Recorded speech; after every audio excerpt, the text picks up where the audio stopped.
Hello and welcome to Flourishing Philosophy. Today I'm going to say a little bit about emotivism.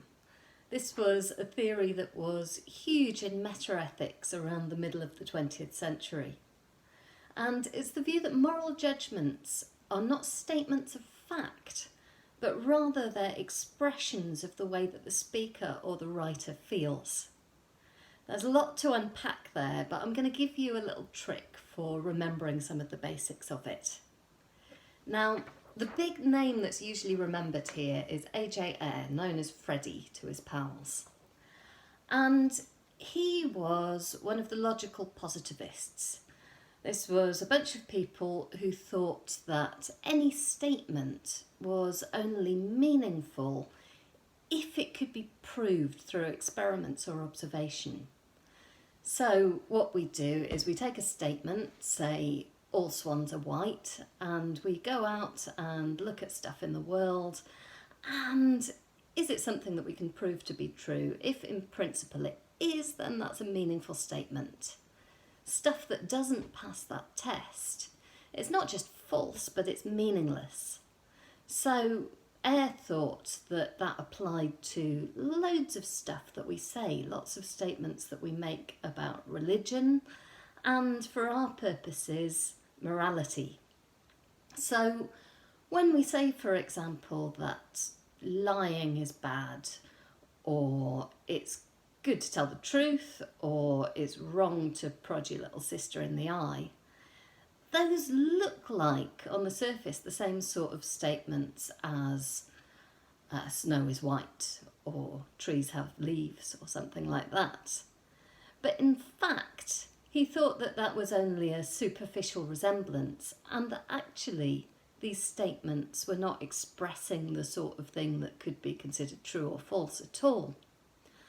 So what did he think they were? Well, he thought that they were expressions of feelings.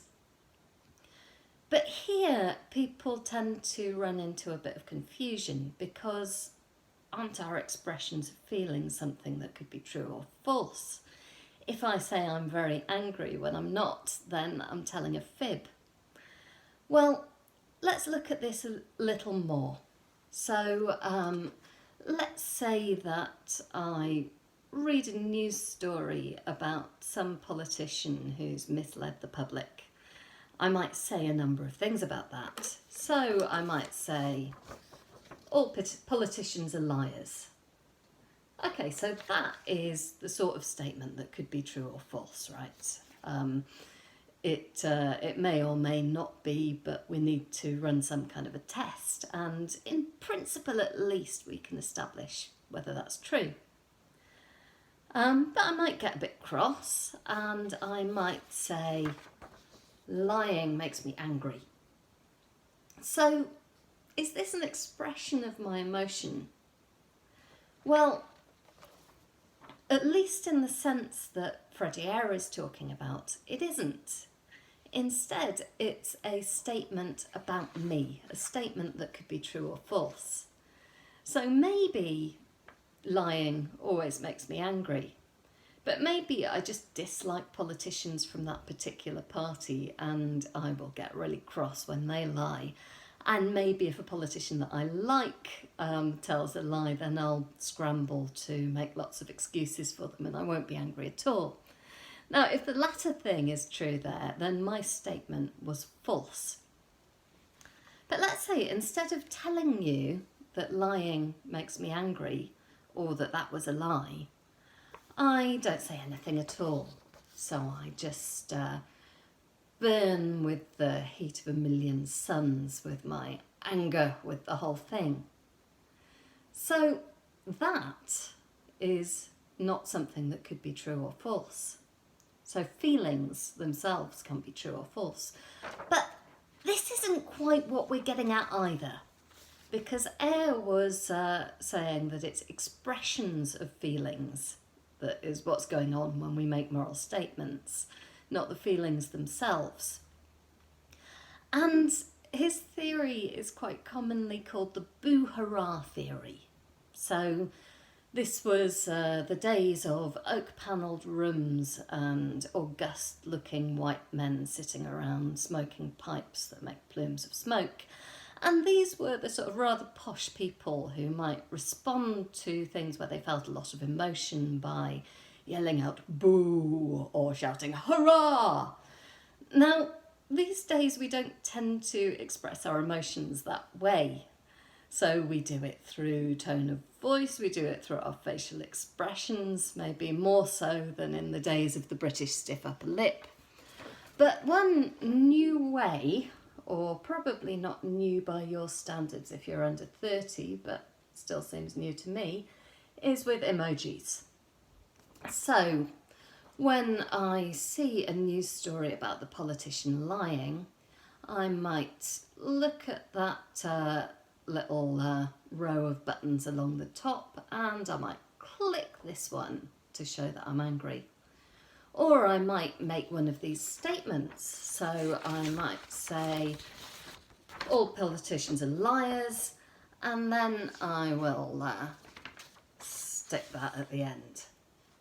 So what I'm doing by adding this is not adding any information. So this is not making a statement, it's not making some claim that can be assessed for its truth value. Instead, it's adding a feeling to what I'm saying.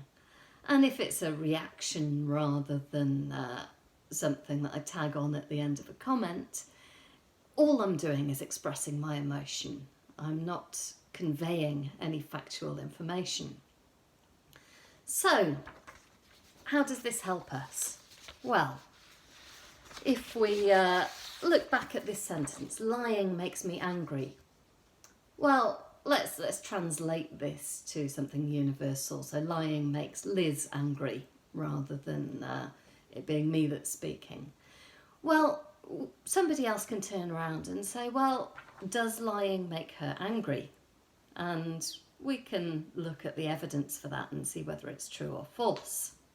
So we can ask, is this true? On the other hand, if we look at the little angry face emoji and say, is little angry face true? Well, that's not even a question, that's just nonsense. So you can see the difference between these two in that this one is talking about an emotion, whereas this one is just expressing an emotion. So it is not the sort of thing where we can even ask whether it's true or not. So I hope that's helpful, just as a way of remembering what emotivism is and of maybe helping the name of the theory stick with you a bit. So, emojis and emotivism. And I will see you soon. Bye-bye.